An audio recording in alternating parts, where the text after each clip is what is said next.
Did we have any?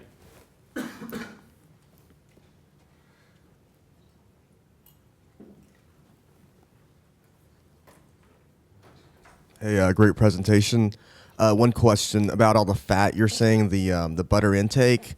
Now, I know you were talking about research, but I kind of wanted to ask, the research was over what period of time with regards to the health and to your blood health and whatnot? Because I would assume. Are you asking for me personally or the studies that I've seen out there? Or studies you've seen. And the reason I'm asking is, like, you could be taking a lot of fat, and you might not see the blockage to your arteries or whatever over a short amount of time.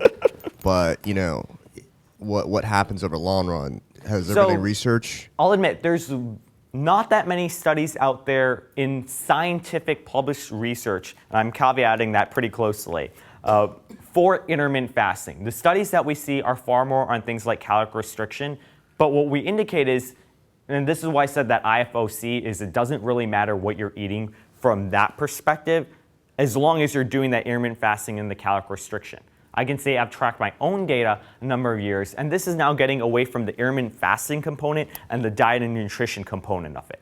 And looking at it, doing things like a low-carb paleo, particularly when you're combining that plus lifting heavy stuff, what you see is your HDL numbers skyrocket, your triglycerides end up plummeting, and it seems to have pretty positive impacts, like things like, so I track what's called a high-sensitivity C-reactive protein. It's a measure of inflammation. Mine, last time I checked, was too low to be measured.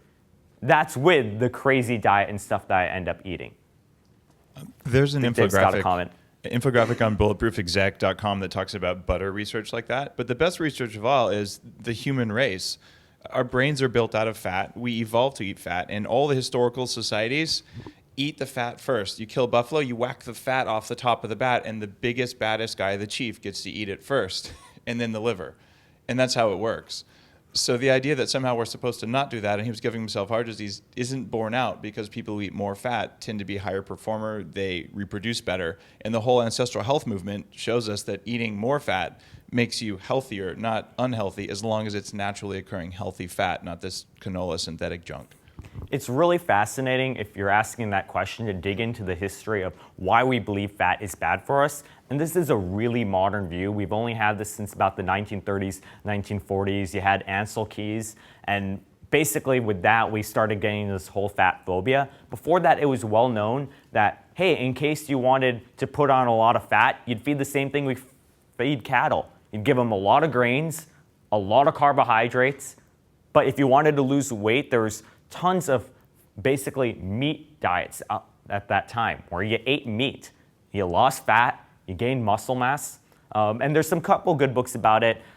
Gary Chobbs has a book, Good Calories, Bad Calories. It's literally like a tomb of information. It's one of the few books in my life I've ever taken notes on. If you're fascinated between the biochemistry and the history of it, he's a former writer for Science, goes into great detail. He has another book that's a little bit more accessible to the masses about the history, entitled Why We Get Fat and What to Do About It.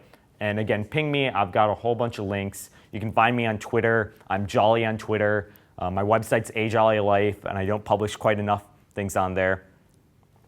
Do we have time for more questions, or? We gotta wrap it up. Okay, wrapping it up. Again, I'd like to give some thanks to my Dave Asprey, Bulletproof Executive.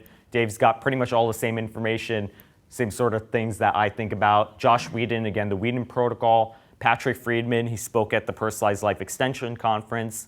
Also, Martin Berkhan, Lean Gains. He's popularized intermittent fasting, particularly among the bodybuilder set, more than anyone else. And also the IF Life is pretty good.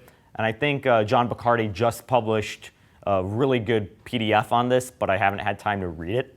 So go check out those resources, or again, ping me if you've got any questions, and I'll be around for the rest of the day. What's your website? ajollylife.com. A.